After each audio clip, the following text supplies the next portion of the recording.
Medical ಅವರು ಥರ patients ಬರ್ತಾರೆ, ಹಳೆ ಮೆಡಿಸಿನ್ ಕೆಲಸ ಟ್ಯಾಬ್ಲೆಟ್ಸು ಮತ್ತು ಅವರು ಇಟ್ಕೊಳ್ತಾರೆ. ಅವರು ಜನರಲಾಗಿ ಎಷ್ಟೊಂದು ಬೇಡ ಅಲ್ಲಿಂದ ನಿಮ್ಮ ಕಡೆಯಿಂದ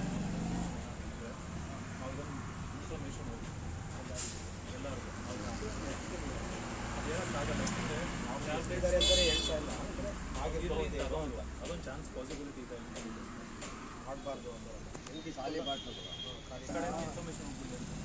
ಯಾಕೆಂದರೆ ಅದು ಜನರಲ್ ಬೇಸ್ ಅಂತ ಅಂದ್ಕೊಂಡ್ಬಿಡ್ತಾರೆ, ಪ್ಲಾಸ್ಟಿಕ್ ಇರುತ್ತೆ ಏನೋ ರ್ಯಾಪರ್ ಎಸ್ಟಾಗಿ ತೊಗೊಂಡಿರ್ತಾರೆ. ಬೇಡ ಅದು ನೀಟಾಗಿ ಸಂಪೂರ್ಣ ಏನು ಮಾಡೋದು ಅದೇ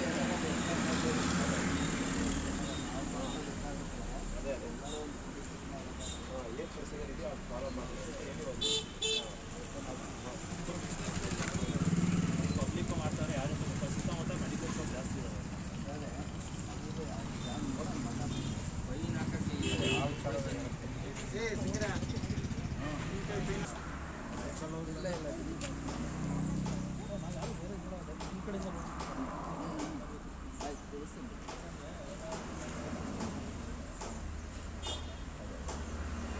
ಬರಲ್ಲ ಅವರು ಬಿಟ್ಟೋಗ್ತಾರೆ, ಇಲ್ಲೇ ಬಿಟ್ಟೋಗ್ತಾರಲ್ಲ. ಇವರು ತಗೊಂಡೋಗಿ ಎಲ್ಲ ಬಿಸಾಕ್ತಾರೆ. ಅದನ್ನು ತಗೊಂಡೋಗಿ ದೂರ ಅಲ್ಲಿ ಜನಗಳಿಗೆ ಆ ಕಡೆ ಮಾಸಿ ಎಲ್ಲರೂ ಏನು ಮಾಡ್ತಾರಲ್ಲ. ಈಗ ಹೊರಗಡೆ ಏನು ಬೇಕಾದ್ರೆ ನಾವು ಮಾಡ್ಕೊತೀನಿ.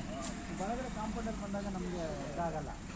ಮತ್ತು ಇನ್ನೊಂದೇನು ಅಂದರೆ ಸಿಟ್ಟಾಗಿ ಹೇಳ್ತೀನಿ ಯಾರು ಆಗ್ತದೆ. ಮತ್ತು ಇನ್ನೊಂದೇನಂದರೆ ನಮ್ಮಲ್ಲಿ ಮೆಡಿಕಲ್ ಆಗಲ್ಲ. ನಮ್ಮವ್ರು ಹೋರಾಟಗಳಿಂದ ತಪ್ಪಾಗುತ್ತೆ. ಅವ್ರಿಗೇನೋ ಪ್ರಾಬ್ಲಮ್ ಆಯಿತು ಇಮಿಡಿಯೇಟ್ FIR ಆಗುತ್ತೆ. ಸತ್ಯಭಾರತ್ ಸರ್ವಿಸ್ನ ಅದನ್ನೇ ಇರೋದು ಡಿಪಾರ್ಟ್ಮೆಂಟ್ ಇರೋದೇ 4 ಜನದಾಗ ಒಬ್ಬೊಬ್ರು ಇರ್ತೀವಿ. ಡ್ಯೂಟಿ ಡ್ರೆಸ್ಸಿಂಗ್ ಮಾಡಲು OPD ನೋಡ್ಲು ಏನು ಮಾಡ್ತೀರಾ ಗೊತ್ತಿಲ್ಲ. ಎಲ್ಲ ಡಿಪಾರ್ಟ್ಮೆಂಟು ಕಂಪೇರ್ ಇದ್ದಿರ್ತಾರೆ. ಆ ಡಿಪಾರ್ಟ್ಮೆಂಟು ಈಗ ನಮ್ಮಲ್ಲಿ ಸಿಂಗಲ್ ಸ್ಟಾರ್ ಒಂದೇ ಆಗಿರೋದು. ಈಗ ಸ್ವಚ್ಛ ಭಾರತದಲ್ಲಿ ಈಗ 3 ಸ್ಟಾರ್ ತಗೊಳ್ಳೇಬೇಕಂತ ಉಳಿಯಾರು. 3 ಸ್ಟಾರ್ ತಗೋಬೇಕಂದ್ರೆ ಆ ಇಲಾಖೆ ಅವ್ರು ಸ್ವಚ್ಛತೆ ಮಾಡ್ಕೋಬೇಕಂತ. ನಿಮ್ಮದು ಗಾಡಿ ಬರುತ್ತಲ್ಲ, ಇಲ್ಲಿ ಒಂದ್ಸತಿ ಡೈಲಿ ಬರುತ್ತೆ.